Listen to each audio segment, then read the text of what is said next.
Hello guys and welcome to Watching Time. Today I'm going to present you, and I'm really happy for this opportunity, a watch brand and two of their most representative models that I have been following for a while now.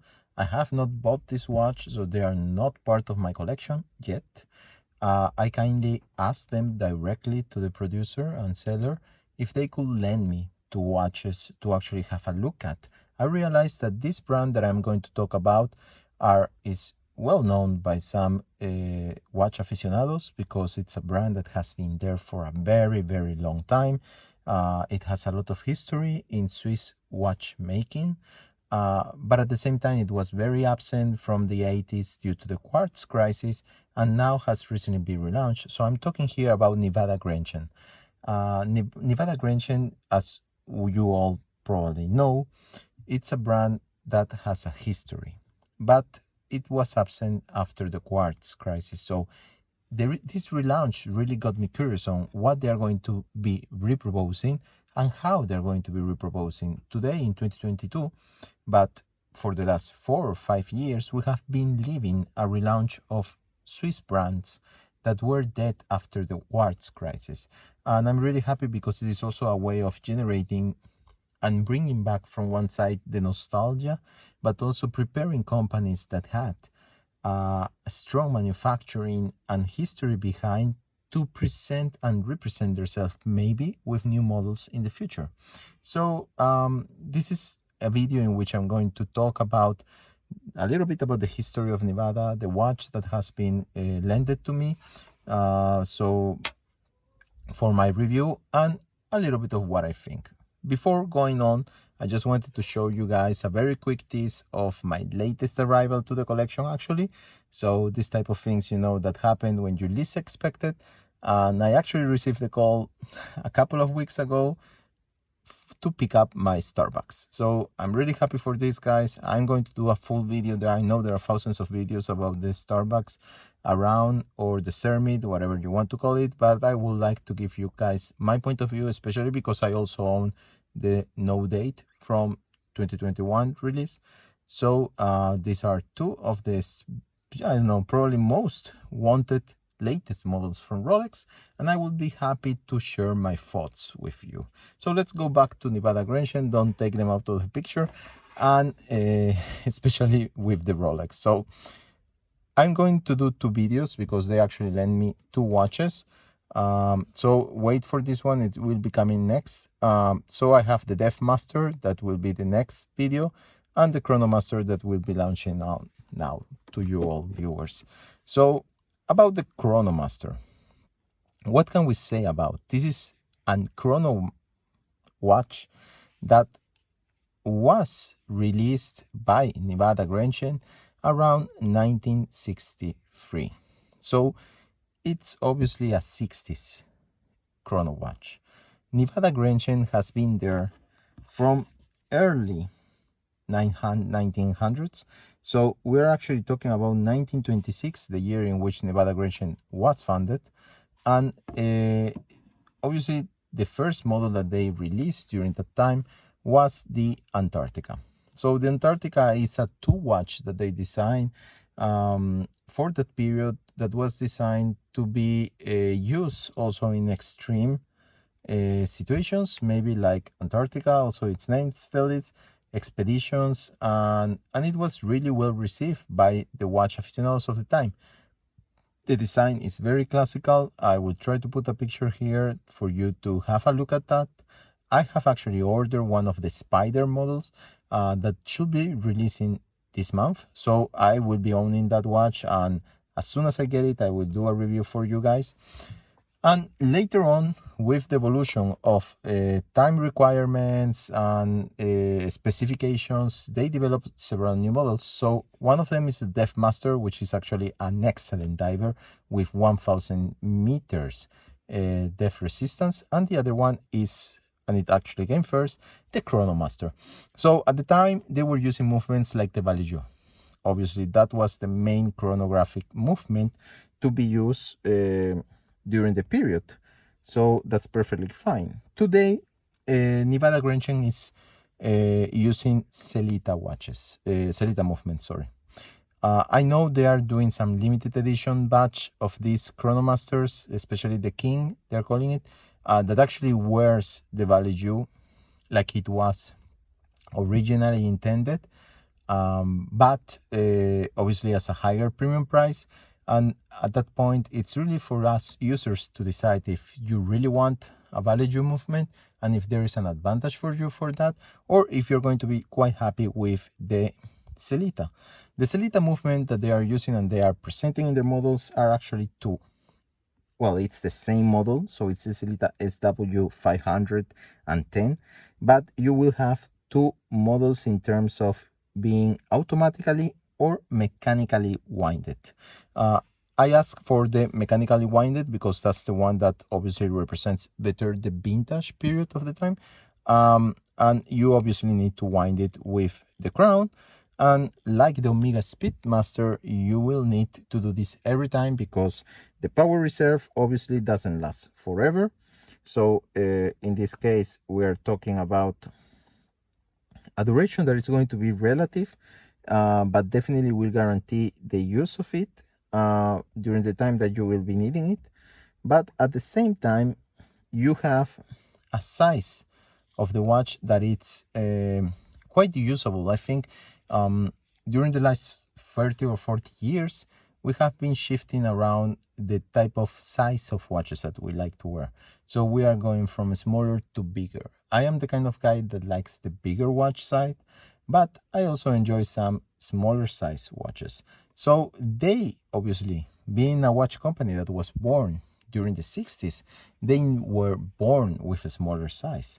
And the value and those movements obviously will limit yourself in terms of the thickness of the watch.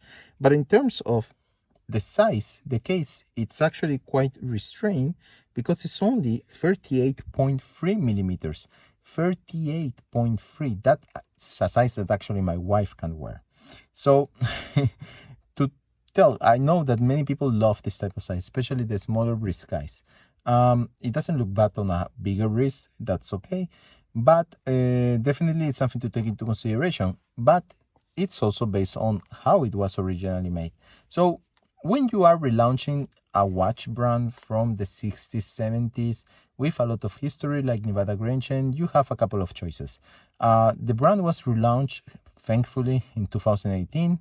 I say thankfully because I really like this piece that I'm going to show to you. But at that point, who's relaunching has two options. Either they relaunch the watch exactly with the same specifications and just a couple of modifications, modernization items, like for example using sapphire crystal and those type of stuff, but keeping it very, very true to the original, or they change completely the design. They base it on the original, but they propose something else. Nivada has opted for option number one. They have reproposed to us the same watch that was produced in 1963. And I think this is actually an excellent choice if you want to revive the heart of these aficionados that have a vintage piece. And it's really nice today to actually go around eBay and find some of the vintage pieces from Nivada Grenchen, and you see they are exactly the same to the one that I am showing to you now. Obviously, they have a lot of variations, but there were variations, obviously, that they reprise from the 60s. So in some of them, you don't have the logo, you only have Nivada Grenchen written, you have the color variations, and that's something that is actually useful also for today's 2022 modern era, that you can actually go to the website and choose the one that suits you best. For example, this version, you have it in both the automatic and the mechanic version of the movement, but you also have, like in the one, this is called actually the white orange boy, obviously because of the orange chrono wheels, and white because you have the indexes that are white. At least the lume that they have used is color white when it's not on. And there is also another version which is called the orange boy, and you have the indexes color in a vintage orange lume. So I think that's a nice touch. You can choose different colors. You have a panda, you have a reverse panda, you have different options. So it's something that you can go and enjoy from their website. But it doesn't stop there. When you are going to order the watch, you can also choose the different type of straps. So you have the bits of rice, you have a mesh, you have the leather, you have the rubber, you have many options. I choose the leather. And I think they really have done a nice job on presented a good quality in the leather. I think it's actually, it doesn't say from where it's from, if it's Italian. Oh yeah, sorry. It says actually that it's Italian. So it's actually Italian leather. The quality, it's premium. I really like it and like the feel of it on your wrist. And it actually has a very nice modern touch, which is the quick release. So that's actually a cool thing to do because you're going to be having the opportunity to actually switch it. And you are going to have 20 millimeters here that will go up to 16 in the closing area. So I think it works very well. So going back to the dial, you have the sapphire double dome crystal, very well executed with anti-reflective. You can actually see the blue hue that it has. The dial, it's as it was intended originally, clean. You have the brownish orange chrono selectors that are really nice and accurate. You have the deep black with the words Chronomaster Aviator Sea Diver. Yes, because it's actually a chronograph that has 200-meter water resistance. So you can actually dive with this watch. And you have obviously the bezel that can be used to track your time. The movement, the Sellita SW510 works perfectly well. And it is a movement based on ETA movements. So it shouldn't have any problem. It's totally trustable. And that's what I was saying when I told you guys, it's really up to you to pay for a premium if you want the value or to keep the Sellita. For me and myself, if you can save some bucks, definitely I would prefer just to keep the Sellita. I have had always good experience with the watches that are wearing the Sellita, so I think it's actually a good move to just keep it. I'm going to put next to it another brand that has developed, relaunched some of their models, which is called Oleg and Weiss. In this case, it was a very limited run of the Navicron, but just to show you guys that obviously Oleg and Weiss did something that is totally the opposite of Nivada Grenchen. They decided to relaunch the brand exactly like Nivada, that was dead after the quartz crisis, but they tweaked the designs. So they decided to go with a more modern look. They are not redoing the models that they had in the 60s and 70s. They are reproposing something else with a nostalgia touch of the original models. And in this case, this is also a chronograph. It's also wearing a Sellita. No, actually, this is a Value, if I remember correctly. And it's obviously one of the biggest difference between a revival that is exactly the same and a relaunch of the brand with a modern touch is that the size of the Oleg and Weiss is a 41 millimeters. Here you have a 38. So you can see that there is a small difference that you will see with your eyes, especially on the lug to lug area here. So this one will definitely wear higher and will definitely wear bigger on the wrist compared to the Nivada. And I think that's something for us to choose at the end of the day, if it's going to suit our needs or not. So let's go do a quick wrist check of the Nivada. I have been wearing this for a couple of days. I kindly asked them if I could wear the watch because, you know, guys, sometimes wearing it, you're going to ruin the leather. And I didn't want it to ruin a watch that I have to give back and send back to them. I asked them actually to lend me the watch because it's one of those brands that you will not see on a shop. And for me to have an opinion, a personal opinion on a watch, and also to decide if it's something that I would like to buy, I thought it was an interesting opportunity to have it showcased on the channel to have these watches lended to me and show you guys how it looks and what I think. So overall, you can see that on my 18 centimeters wrist, it actually fits quite well. It doesn't fit big because it's not, it's a 38, and it actually wears very, very nice compared to other watches that are going to be having a similar size, like for example the Rolex Vice. If you have a smaller wrist, this watch is perfect, and it has that very, very nice, perfect vintage touch that I think it's perfect if you want to revive and you like the vintage models, but you don't like to have an old watch attached to your wrist. You're going to have a new one, a totally new one with modern specifications, with modern 200-meter water resistance. The movement, you will not have to check for it for a very long time. You have a sapphire crystal. You have a very well made and executed watch with a very nice quality leather strap. So what do you think, guys? Do you think it's a hit or a miss? I really think it's a hit. I think Nivada in these watches, they have done an excellent job bringing back a watch that has all that vintage history. It comes with this very nice metal tag that is attached to the watch, remembering yourself of what the Chronomaster is.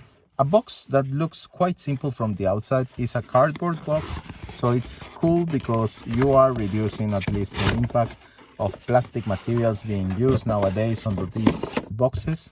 But I wanted to show to you because it actually has a very nice welcoming message for you as a customer to Nivada Grenchen. They are directly selling to the customer, so they can work with all these clubs and customers support. As you can see, the box has this kind of leathery, but it's not leather, kind of design, so it's actually quite nice to the touch. And on the inside you have obviously the stand to put the watch, the warranty that in this case has been signed on the 17th of January. Very nice touch for them to lend me a watch and actually sign the guarantee, even if I'm not buying it. And then you have the internal part that reminds you of what the original model was, the first Nivada Grenchen Chronomaster, and this one is the one version without the logo. And then you have a little bit of the piece of history on the Chronomaster, where it's coming from, what it means, and they this way share with you a little piece of what the Chronomaster is. So guys, I know this is a kind of a long video. I usually keep it very short, not that short actually, but I took my time to actually show you a piece. And if you were curious about these watches, I really hope that this review can be of help to you and decide what you want to do or not. I am really, really tempted to keep it. So we will see. See you on my next video. Until then, please take care. Bye bye.